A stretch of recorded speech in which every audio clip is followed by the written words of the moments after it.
falando, amada igreja, e tem registro das coisas que ainda irão acontecer, já está escrito e revelado no Apocalipse. E no livro de Apocalipse capítulo 4, é o que nós iremos ler agora, e o Espírito Santo há de nos revelar esta palavra hoje em nome de Jesus. Então vamos lá. Você que está sem a Bíblia, você pode acompanhar aqui no telão, ok? Então vamos lá. Depois dessas coisas, olhei, e eis que estavam à porta o quê? Observe, João,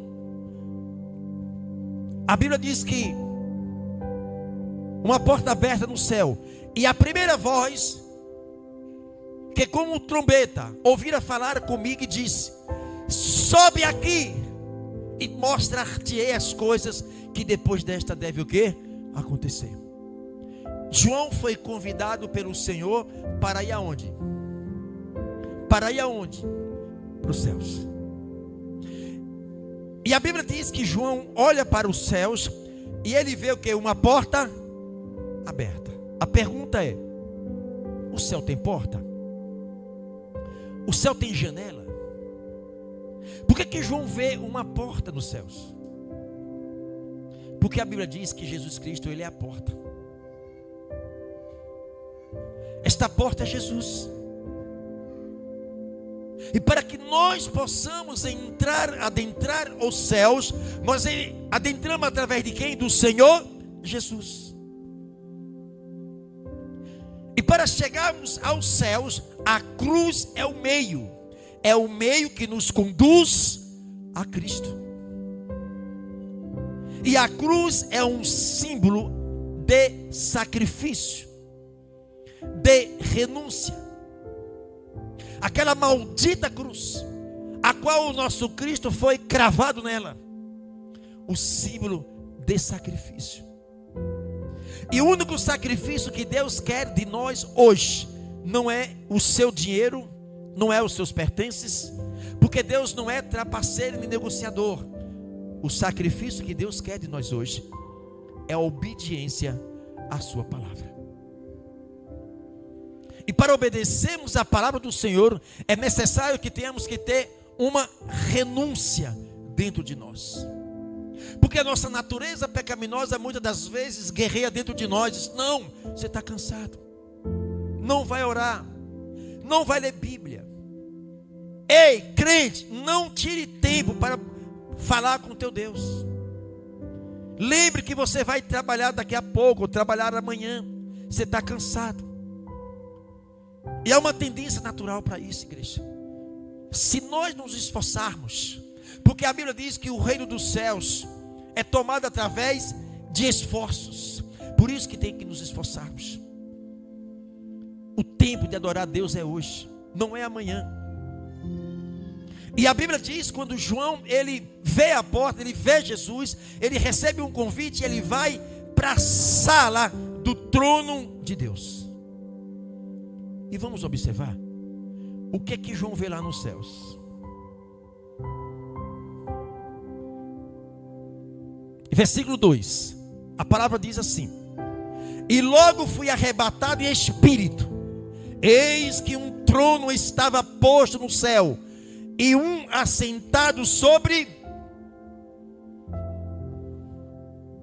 O que é que João viu lá no céu?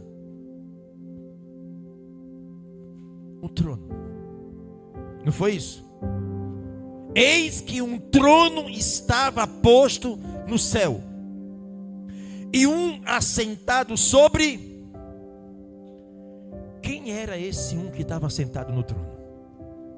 Hein, igreja? Olha a sensação quando João chega nos céus. Ele vê um trono e ele vê alguém sentado no trono, mas ele emudece. Ele não fala quem estava sentado. A Bíblia diz que nós nunca veremos a Deus na forma que Ele é. Se no livro de Isaías capítulo 6 a Bíblia diz, amada igreja, que um anjo serafim, um anjo com 6 asas, assim Isaías viu este anjo, esta visão. o anjo mais próximo de Deus, o anjo serafim. Este anjo tinha 6 asas. Ele tem 6 asas. Com 2, o anjo voava. Com outras 2 asas, ele cobria o rosto. E com as outras 2, o anjo cobria os pés. Os pés em forma de humilhação e se curvar diante da santidade do Deus eterno. Com as outras 2, ele cobria o rosto. Por quê? Porque a glória do Senhor que saía do trono, amada igreja, ele não era capaz de enxergar. Porque a Bíblia diz que nem os céus contêm a glória de Deus. A glória de Deus é tão grande que não cabe nos céus. E como é que nós iremos ver a Deus nos céus? Através do seu Filho Jesus. João viu Jesus sentado em um trono. Jesus agora, amada igreja, ele está como nosso advogado. A função de um advogado é defender o quê?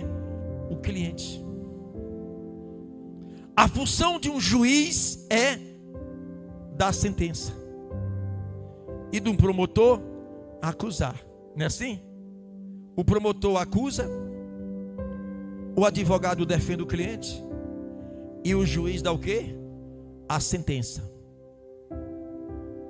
Jesus hoje está como nosso advogado, amado Cristo.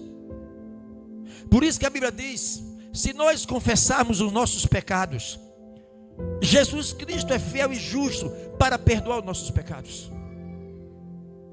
Mas haverá um dia que Jesus não estará mais como advogado, ele vai estar como juiz, para dar a sentença segundo os atos de cada um. Então João viu no céu e um assentado sobre o trono. Para sair, por favor.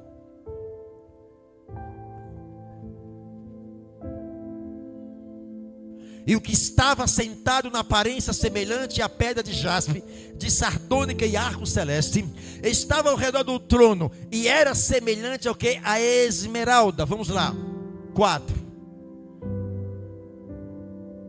E ao redor do trono havia o quê? Havia 24 o quê? Vi assentados sobre os tronos 24 anciãos, vestidos de vestes brancas, e tinha sobre a cabeça coroa o quê? De ouro. Observe as figuras que João está vendo nos céus. Ele vê o trono, e agora ele vê 24 tronos, e em cada trono um ancião sentado. Esses 24 tronos, o que é que representa, pastor? Os 12 tronos representa as 12 tribos de Israel. Todo aquele povo antes de Jesus. E os outros 12 tronos representando os 12 discípulos e a sua igreja. Isso quer dizer, João já me viu e já te viu lá na glória. Eu creio em nome de Jesus Cristo que a minha vida está na mão de Deus. Eu não tenho dúvida a respeito da minha salvação, porque eu não entreguei a minha vida pela metade. Eu simplesmente devolvi aquilo que não é meu. O meu espírito não é meu, e eu peguei, devolvi a quem? Ao meu Cristo Jesus. A pergunta é: uma pessoa que devolve, que entrega a vida ao Senhor Jesus, está seguro? Ou não? Uma vida na mão do Senhor está segura? Agora, por que muitos têm dúvida a respeito dessa segurança da vida na mão do Senhor? Aí o egocentrismo diz: não, agora está cedo para eu entregar a minha vida a Jesus. Coração tão egoísta que a vida não é nossa, é de Deus. Porque quando nós nascemos, o Senhor injetou dentro de nós o seu espírito. agora Ele requererá de nós. E quando a gente aceita Jesus, o que é que nós fazemos? Devolvemos o nosso espírito para quem? Para Cristo. Então, a minha vida não é minha, a minha vida eu entreguei a quem? A Cristo. Como Paulo diz, eu não vivo mais eu, mas o Espírito do Senhor vive em mim.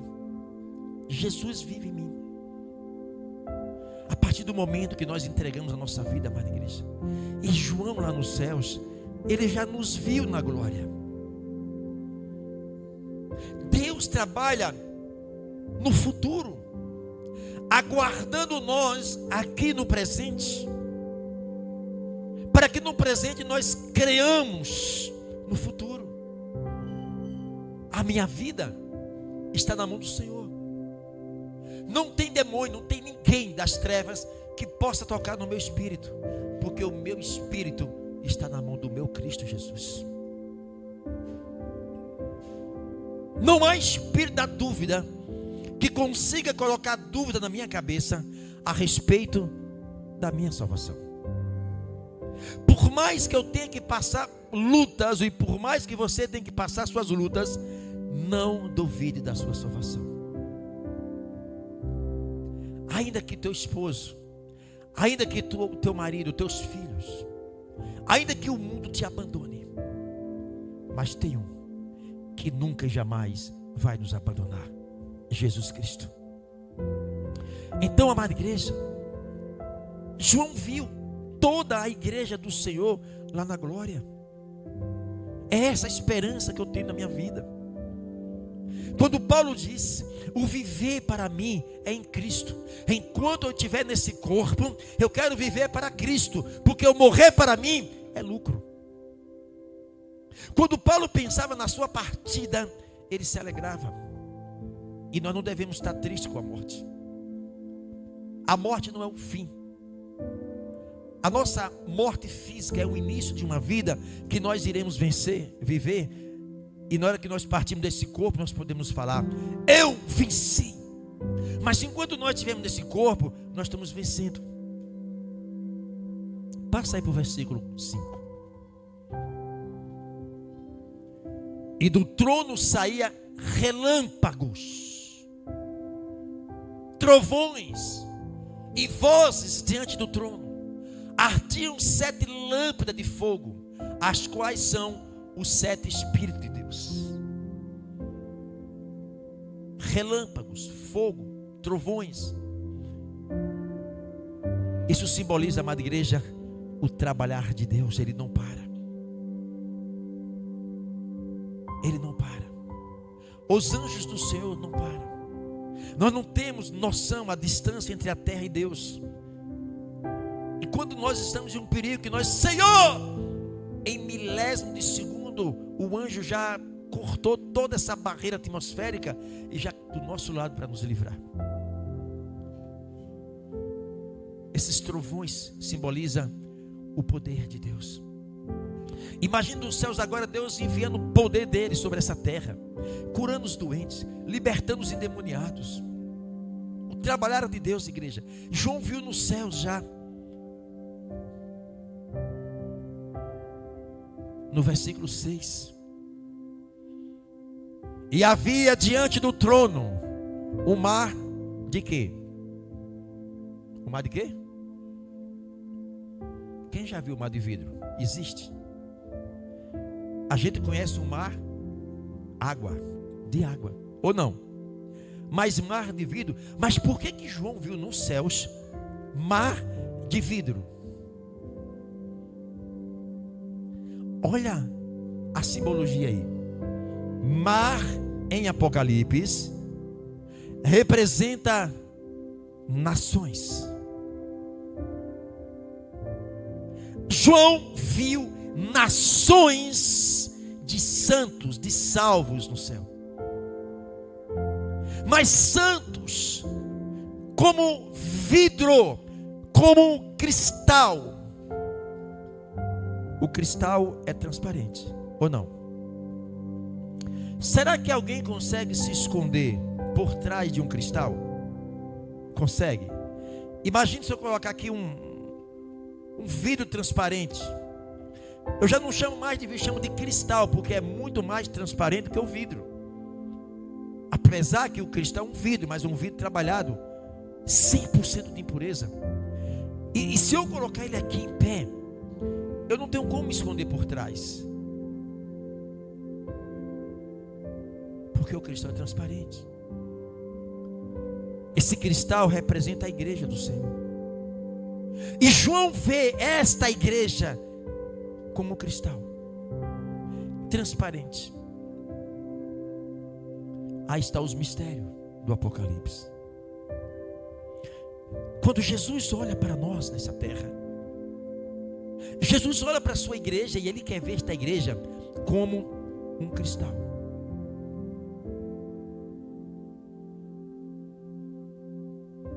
Muitas das vezes nós queremos mostrar um Jesus para as pessoas que não está dentro de nós. Às vezes nós queremos empurrar a Jesus de goela abaixo nas pessoas, um Jesus que não está dentro de nós.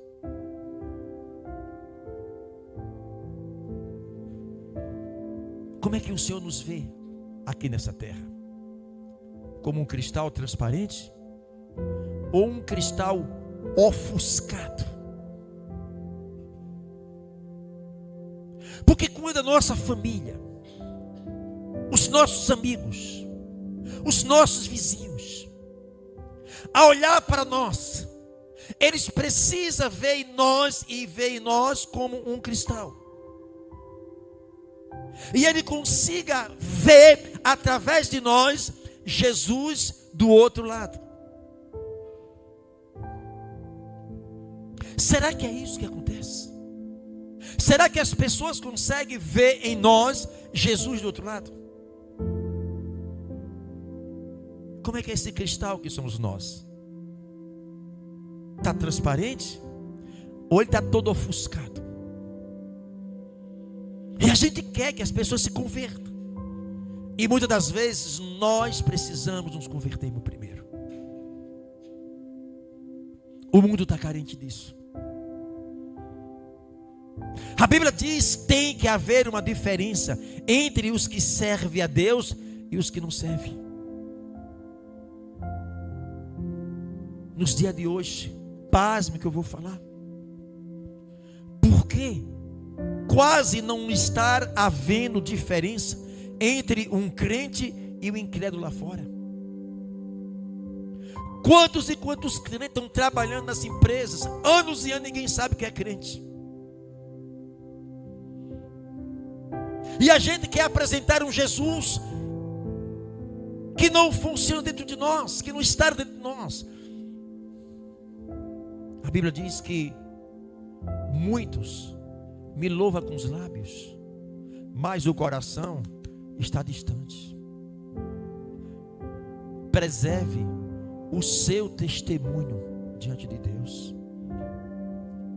Crentes em Cristo Jesus, na hora que você mancha o seu testemunho, aquela pessoa que viu o seu testemunho sendo manchado, nunca mais eles acreditam no Deus que você prega. É muita responsabilidade sobre os nossos ombros. Você já viu aquela pessoa que não gosta de evangelizar no seu bairro, na sua rua? Tem que evangelizar e falar de Jesus bem distante. Porque sabe, se sair na rua para falar de Jesus, ninguém acredita naquele Jesus que aquela pessoa fala, porque a vida não condiz com o que fala. O mundo está carente disso. O mundo precisa ver em mim e ver em cada um de vocês Jesus. Não, mas tem que se converter. Não, não é isso. Não somos nós que convertemos ninguém. Quem convence a pessoa do erro, da falha, é o Espírito Santo. E muitas das vezes nós queremos converter as pessoas, ou convencer as pessoas com o nosso espírito. Vai ter confusão, vai ter quebra de braço, vai ter guerra. Você vai se tornar antipático. Quando nós aceitamos Jesus, Quem é que veio sobre nós? O Espírito Santo. Você sabe quem é o Espírito Santo?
Dos céus.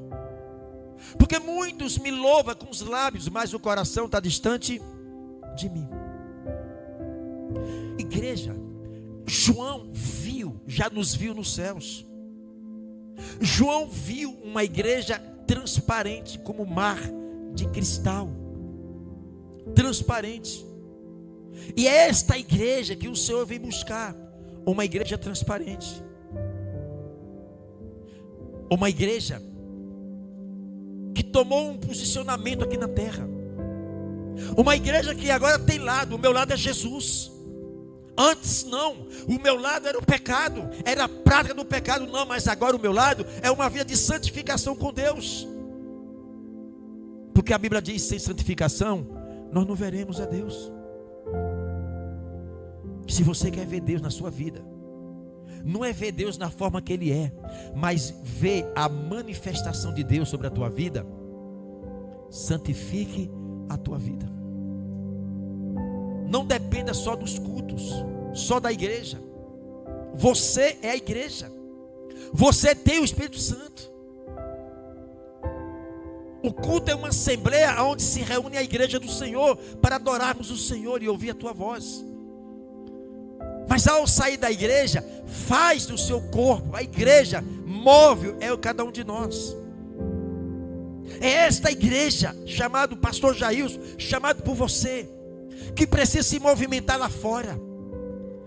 O Espírito Santo, ele se movimenta quando o nosso espírito, quando a sua igreja se movimenta, a igreja para, o Espírito Santo para. Como é bom servir a Deus, igreja. Como é bom andar alinhado com Deus. Como é bom ter uma vida alinhada com Deus. Pecado, fora. Antes pecado, você me dominava, mas agora eu cresci espiritualmente. Agora eu te domino, eu tenho domínio. Os desejos vêm e eu digo não, não. Eu não sou mais teu escravo, pecado. Você é o meu escravo. Você está debaixo dos meus pés. Mas para que eu possa estar neste nível, eu preciso estar alinhado com Deus. Eu preciso ter um comprometimento com a palavra de Deus. Eu preciso estar em oração. Eu preciso estar em santificação. Eu preciso dizer não às minhas más amizades, aos meus maus caminhos. Sai fora. Eu não estou preocupado se vamos chamar de loucos, de fanáticos. Eu quero é Jesus. Eu quero é crescer espiritualmente. Eu não quero mais perder meu tempo dentro de uma igreja. O que eu quero é ser um imitador do Senhor. Eu quero que as pessoas olhem para mim de alto a baixo, vejam Jesus. Eu não sei se já aconteceu com alguém de vocês. Você está em determinados lugares e alguém chegar para você e falar assim: ei, você é crente?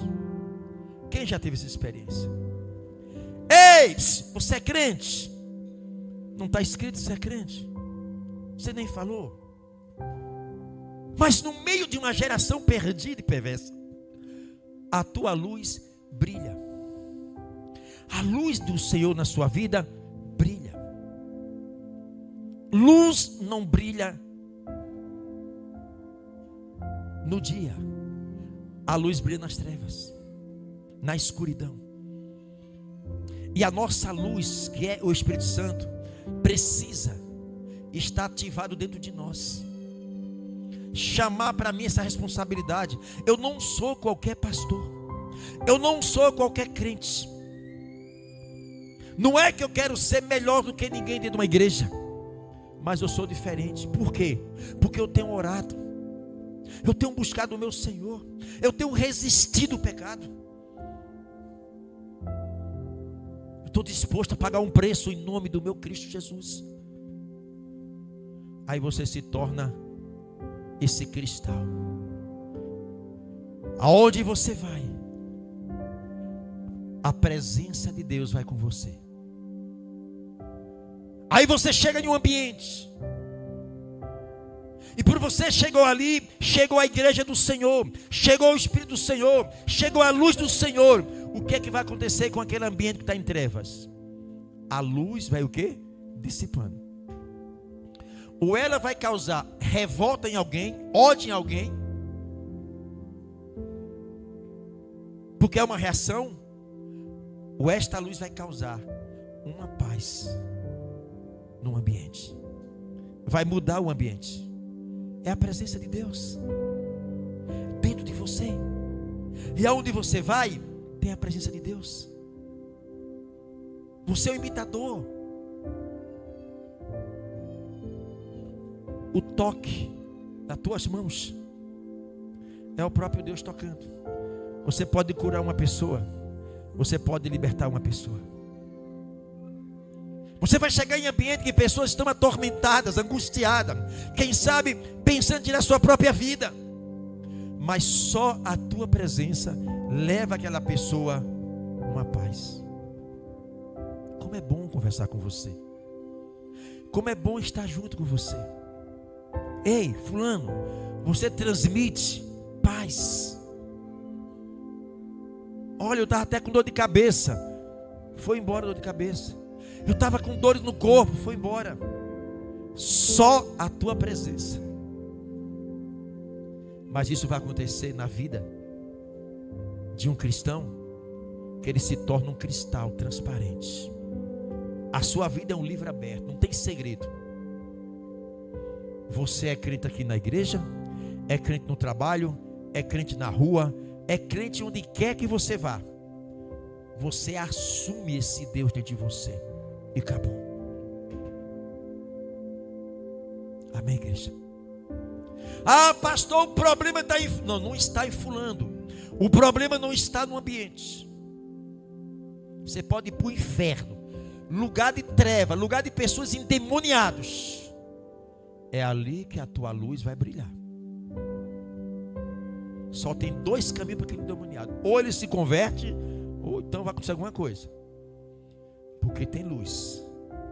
E a luz de Deus, ela é transportada sobre a tua vida para iluminar ambiente que não tem luz e pessoas que não têm luz. Isso é possível? Sim. Quando a partir do momento que você tem o compromisso com a palavra de Deus, assume, tem um lado, tem um posicionamento.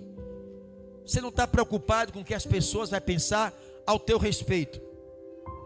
Você está preocupado com o seu testemunho diante do Senhor. Aí você vai conversar com as pessoas. As pessoas nem sabem. Você está orando em espírito. Você começa a ouvir as pessoas. O Espírito Santo já começa a lhe dar revelações, discernimentos. O que está por trás daquela pessoa. Você tem um controle, igreja. Você está no mundo espiritual. Você entendeu o mundo que você vive. Você entendeu que quando você aceitou Jesus, o Senhor pegou o teu espírito e colocou em um patamar acima de todos os espíritos malignos. Você é autoridade. É como você está num prédio, num triplex, andares, não é isso? E você está, o Senhor te colocou lá em cima, no último andar. E o Senhor colocou o nosso espírito, amada igreja, acima de todos os espíritos demoníacos. Nós somos autoridade. O Senhor nos colocou nessa posição. Agora as minhas lutas, eu entendo que eu estou no mundo espiritual acima dos espíritos malignos. Eu entendo o que estará acontecendo lá vai refletir no mundo físico. Mas antes que aconteça, eu já estou lá, bloqueando para que não aconteça. Eu não espero acontecer para depois me arrebentar e correr atrás para reparar os danos. Eu já estou lá. Entende agora, igreja? Olha a dificuldade que nós temos de entender isso. Você pode neutralizar no mundo espiritual todos os projetos que o diabo está preparando para vocês. Ei, pare. E tem que parar. Você é autoridade. Você reconhece a autoridade. Você assumiu a tua posição em Cristo. Você entendeu que quando você aceitou Jesus, o Senhor colocou o nosso espírito acima desses espíritos demoníacos. Nós somos autoridade porque o Senhor nos deu isso. E acabou. O mundo tem que olhar para mim e para você e ver Jesus em nossa vida. Uma coisa está aqui dentro da igreja, outra coisa é da porta para fora. Como é que está a tua vida lá? Na escola, no trabalho, aonde quer que você vá. Será que você está preocupado com essa responsabilidade? Com esse chamado do Senhor na tua vida? Ou está preocupado com as pessoas que vão falar a teu respeito? E agora é crente? Sou crente mesmo. Ei, você é crente? Eu sou. Eu digo de boca cheia, com orgulho, eu sou um cristão, um servo do Senhor e assumo a minha fé. E acabou. Passa a régua. Você é um crente assumido.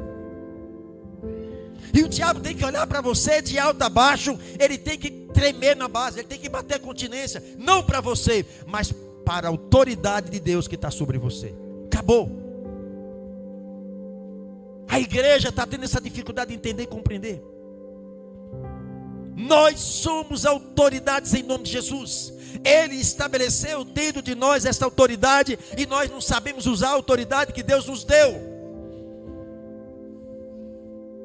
Você pode, igreja. Mude a forma de você pensar. quebre alguns paradigmas da tua vida. Se eu não era pessoa de oração, a partir de hoje eu vou reservar, eu vou disciplinar a minha vida. Eu vou me autodisciplinar. Eu não posso passar 24 horas sem que eu reserve, não sei, 10 minutos, 20 minutos. Eu preciso reservar para Deus. E ainda mais, a sós. Pastor, a minha casa é cheia de criança. Como essa irmã, 5 filhos, né? 5 filhos, marido. Imagine, como que uma mulher dessa vai orar dentro de casa? O filho grita para um canto, briga para outro, chora. Não tem como poder de concentração. Eu sei que é muito cansativo durante o dia cuidar dessas crianças. Cuidar de marido, cuidar de casa. Quando chega a noite já está exausta. Mas quem foi que deu força para ela ficar em pé o dia todo trabalhando? Foi Deus. Então ela precisa ver um momento que todo mundo está dormindo, nem que seja de 10 minutos. Chorar na presença do Senhor. Se humilhar na presença do Senhor. Desabafar os seus problemas com o Senhor. Espírito Santo, eu tenho dificuldade de entender a Bíblia. Espírito Santo, eu não tenho mais força, não tenho mais ânimo para a igreja. Os meus pensamentos, Espírito Santo, é sair da igreja, é não continuar dentro da tua casa, Espírito Santo. Espírito Santo, eu estou aqui com raiva do marido, da esposa, eu não quero isso. Espírito Santo, converse, dialogue, desabafe com ele. Ele te entende e ele te conhece muito mais do que vocês mesmos. Faz da tua vida um livro aberto para o Espírito Santo. Fala para ele. Pegue uma folha A4 em branco. Pegue uma caneta, um lápis. Escreve ali tudo aquilo que você tem dificuldade, tudo aquilo que você quer almejar. Escreve. Propósito de oração. Apresente o Senhor. Está aqui, Deus. É um vício da bebida, da cachaça, que eu não consigo largar, Jesus. Senhor, eu quero largar a cachaça, mas não consigo. Escreve, apresente a Ele, ore, busque o Senhor nesse sentido. Tenha um foco. Só isso. Porque na hora que vir o desejo, o Espírito Santo vai lhe dar força para se dominar esse desejo. Pastor, eu tenho um erro dentro de mim, uma falha dentro de mim. É que minha língua coça para falar mal dos outros. A minha língua é fofoqueira mesmo, pastor, fofoqueiro. Eu não quero. Apresente a Deus, seja aberto com o Espírito Santo. Espírito Santo, quando o meu sangue esquenta, não sou mais eu. Eu quero fazer justiça com minhas mãos. A minha boca começa a soltar logo palavrão. Espírito Santo, isso é uma autodisciplina. É um desejo pecaminoso dentro de você. Apresente a Deus isso. Porque se nós não tivermos autodisciplina, amada igreja, como é que a gente vai vencer? Com as nossas forças a gente não vai vencer. Mas estamos pedindo força a Deus, Ele vai te dar. Daqui a pouco você já arriscou um item, já arriscou outro, já arriscou outro. Você está crescendo espiritualmente. Aqueles vícios já não tem mais força. Atenta, mas não consegue porque você está mais forte. E é assim que nós vamos crescendo espiritualmente. Amém, igreja? João te viu lá no céu. E te viu como uma igreja transparente. E agora Jesus quer nos ver aqui na terra como esse cristal transparente. Tudo que Deus quer de nós é a nossa vida. Pastor, eu quero entregar a minha vida ao meu Cristo Jesus. A partir de hoje eu quero um compromisso com Cristo. Eu não estou preocupado lá fora o que vão pensar de mim. Eu quero é Cristo. Esse momento é um momento de conflitos. Mas eu não vou forçar a barra. Não é pela força e nem pela violência. Cada um de vocês sabe como é que está o coração de vocês. Eu já fiz a minha escolha.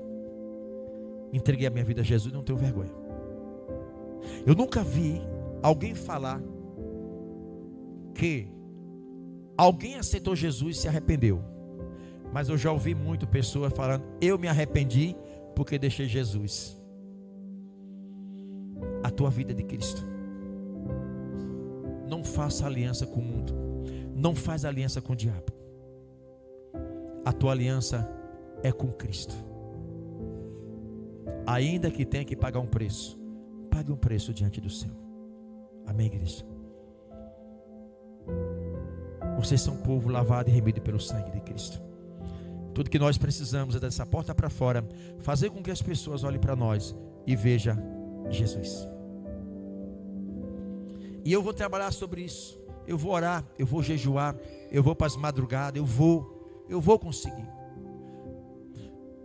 Satanás, quando você olha para mim, você tem que se curvar diante do meu Deus. E acabou, pronto. É tão fácil. Você sabe por que Jesus dizia assim para a doença: aleijão, sai! E o aleijado ficava são. Lepra, sai! E a lepra saía. Sabe por quê? Porque Jesus tinha o domínio do mundo espiritual. Por isso que o médico não faz isso.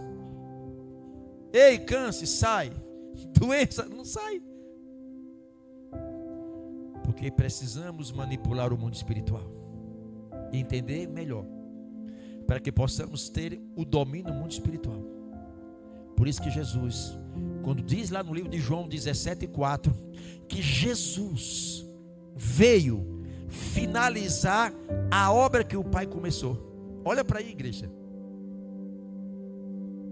O Senhor Jesus veio cumprir e finalizar a obra do Pai. Então essa obra começou aonde? No espiritual, para findar no físico, no corpo dele. Por isso que Jesus, ele tinha e tem todo o domínio no mundo espiritual. E o que ele nos ensina, amada igreja, é que nós possamos ter esse domínio no campo espiritual. Para quando você abrir a tua boca e a palavra sai da sua boca, que é uma palavra espiritual, vai no mundo espiritual e tem seu efeito. Tanto como você fala, Deus te ouve, porque você está alinhado com Ele. Mas quando você direciona a tua palavra para o mundo espiritual das trevas, eles lá também ouvem e tem que tremer na base, porque a tua voz, ela veio proveniente de uma fonte chamada Espírito Santo, e não o teu espírito. Amém, igreja? Que Deus maravilhoso. Ai, se cada um de vocês entendesse, igreja, você estaria orando os doentes e os doentes sendo curados. Você estaria orando as pessoas endemoniadas e sendo libertas. E o nome do Senhor sendo glorificado. E você, sabe, imagine a alegria no teu coração de você orar numa pessoa doente e ser curado. Isto é obra do Espírito Santo. E o Espírito Santo se alegra no seu espírito que está agindo dessa forma. Mas também o Espírito Santo se entristece quando o teu espírito, amada igreja, está desalinhado com Ele. Não me entristeçais, o Espírito Santo. Vamos sair para esse mundo aí fora, mostrar Jesus sobre a nossa vida. Eu vou me consertar cada dia mais. Eu quero conserto, eu quero alinhamento, eu quero viver uma vida de santificação. A santificação é um processo, acontece dia após dia. Vou crescendo, crescendo, até o ponto de eu ter um entendimento do mundo espiritual, que eu possa ter o domínio do mundo espiritual. Você sabe quando um ser humano será 100% feliz aqui nessa terra? O ser humano, ele será 100% feliz aqui nessa terra quando não mais houver uma interferência do diabo na vida dessa pessoa. Porque você cresceu tanto espiritualmente, amada igreja, que a gente vai ficar como Paulo. A morte para mim é lucro. A morte é a minha vitória aqui na terra. Nem estava preocupado. O apóstolo Paulo e Silas, preso por volta da meia-noite, estava lá amarrado, tomando chicotada. E a Bíblia diz que eles louvavam o Senhor. Não era assim? Como entender isso? Está lá tomando chicotada, inocente, injustiçado, e eles estão louvando ao Senhor. Obra do Espírito Santo, crescimento espiritual. Você passa as tuas lutas, mas dentro de você tem paz. Como entender isso? Irmã Lígia? Como entender? Você está passando uma luta tremenda, mas dentro de você tem paz. Eu não entendo esse crente desempregado, passando uma luta tremenda, mas só anda louvando ao Senhor. glorificando esse Deus.